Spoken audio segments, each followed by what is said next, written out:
Good morning, welcome to CATEX TV. My name is Frank Fortunato. Today is Tuesday, August 9th, 2016. If you want to follow us on Twitter, please go to CATEX TV. There was a pretty good sized earthquake in Quito, Ecuador yesterday. It was a 4.6 magnitude quake. It struck about midnight. It caused light damage on the outskirts of the city and power interruptions in downtown Quito. There were no reports of any casualties.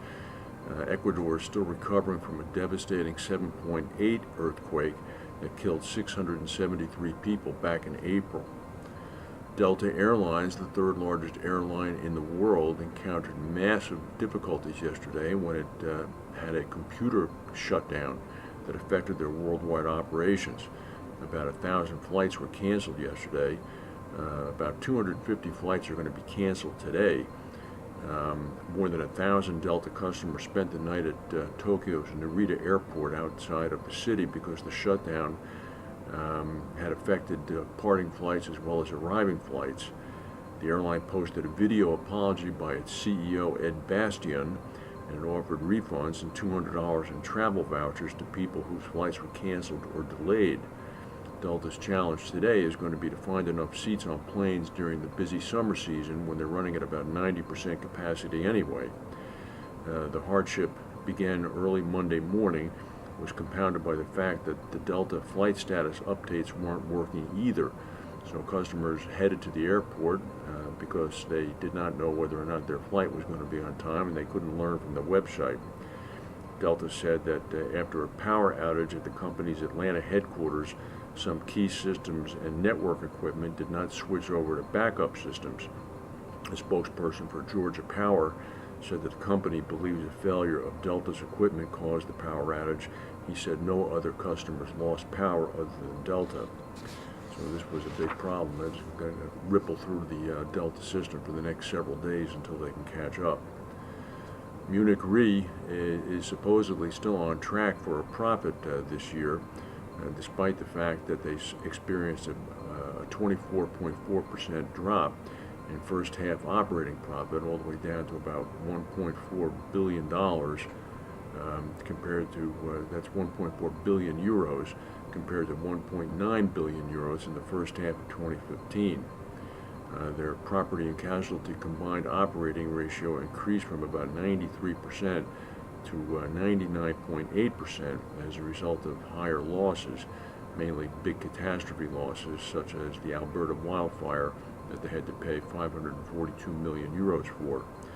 Amazingly, Munich Re showed the underwriting discipline to walk away from about 25% of its mid-year CAT renewals because the pricing was not adequate enough for them to do. So you have to give them credit. They were willing to walk away from the business despite the fact that it would hit the bottom line, but maintaining underwriting discipline meant that they avoided major losses later because they weren't able to get the proper premium pricing. Beach & Associates, in partnership with Istanbul-based Turker Broker, has won an RFP to be the sole reinsurance broker for the Turkish catastrophe insurance pool. This is a pretty big deal. Beach & Associates acquired a team from U.S. Re, which had been led by Mark Piccione. There are relationships there between the Picciones and the Turkers based in Istanbul. And what's happened now is that this is effectively a retention of the account by Beach.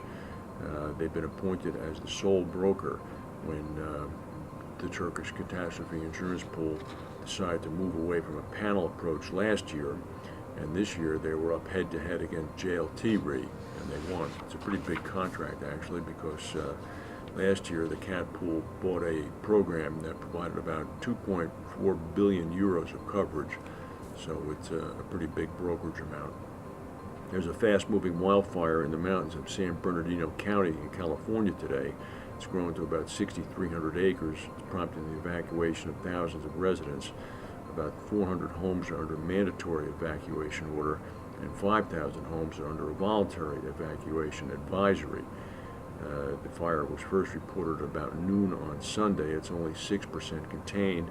The cause of the fire is under investigation. After the Tianjin port explosion last summer, people began to question just exactly how accurate estimates of their insured potential loss was at these facilities. Risk Management Solutions had the same idea, and they came out with a study today saying that the Japanese port of Nagoya and the Chinese port of Guangzhou top a ranking of ports at the greatest risk of potential losses from catastrophes. However, a number of ports in the U.S. also have the potential for big losses.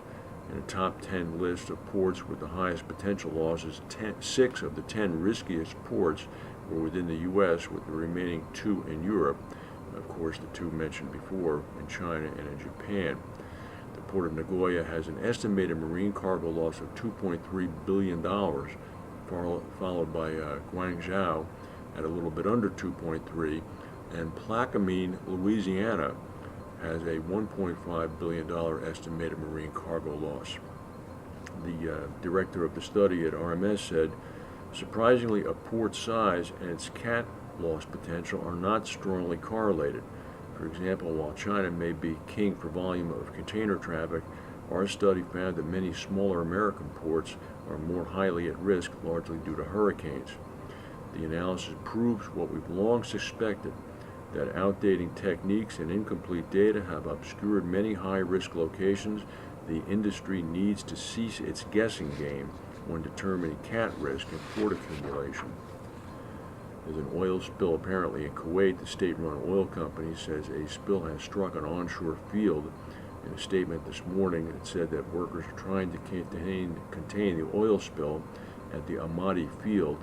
The company says the spill struck at its BWD-133 drilling rig. It didn't offer any indications as to how large the spill was. And sightseers in Scotland have been warned to stay away from a huge oil rig that's apparently beached itself at Dalmore in Lewis yesterday afternoon during a storm. The rig has about 280 tons of diesel oil on board. It had been being towed to Malta, of all places, and the cable was severed during a storm, and this gigantic, huge 350-foot structure is literally now sitting on the beach. In addition to the fact that the emergency authorities are trying to get there to offload the 280 tons of diesel fuel, the rig has prompted itself as a tourist attraction, and people in the area are making their way there in cars and on footpaths in order to see the monstrosity that's sitting there. Scottish authorities say they are very happy that it was not a loaded oil tanker that ran aground, causing an oil spill. As of right now, there is no spill, although they're working to try to ensure that that does not happen. That's the news for today. If there's any breaking news, we'll come back and tell you. Thank you for watching, and we'll see you tomorrow.